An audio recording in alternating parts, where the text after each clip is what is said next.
کیا انہوں نے اپنے اوپر آسمان کی طرف نگاہ نہیں کی کہ ہم نے اس کو کیسے بنایا اور سجایا اور اس میں کوئی شگاف تک نہیں؟ اور زمین کو دیکھو، اسے ہم نے پھیلایا اور اس میں پہاڑ رکھ دیے اور اس میں ہر طرح کی خوشنما چیزیں اگائیں تاکہ رجوع لانے والے بندے ہدایت اور نصیحت حاصل کریں۔ اور ہم نے آسمان سے برکت والا پانی اتارا اور اس سے باغ اگائے اور کھیتی کا اناج اور لمبے لمبے کھجور کے درخت جن کا گابھا تہ بتہ ہوتا ہے۔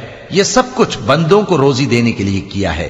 اور اس پانی سے ہم نے مردہ زمین کو زندہ کیا، بس اسی طرح قیامت کے روز نکل پڑنا ہے۔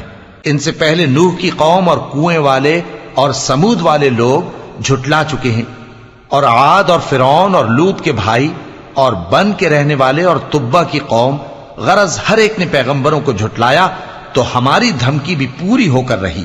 تو کیا ہم پہلی بار پیدا کر کے تھک گئے؟ نہیں، بلکہ یہ اثر نو پیدا کرنے کے بارے میں شک میں پڑے ہوئے ہیں۔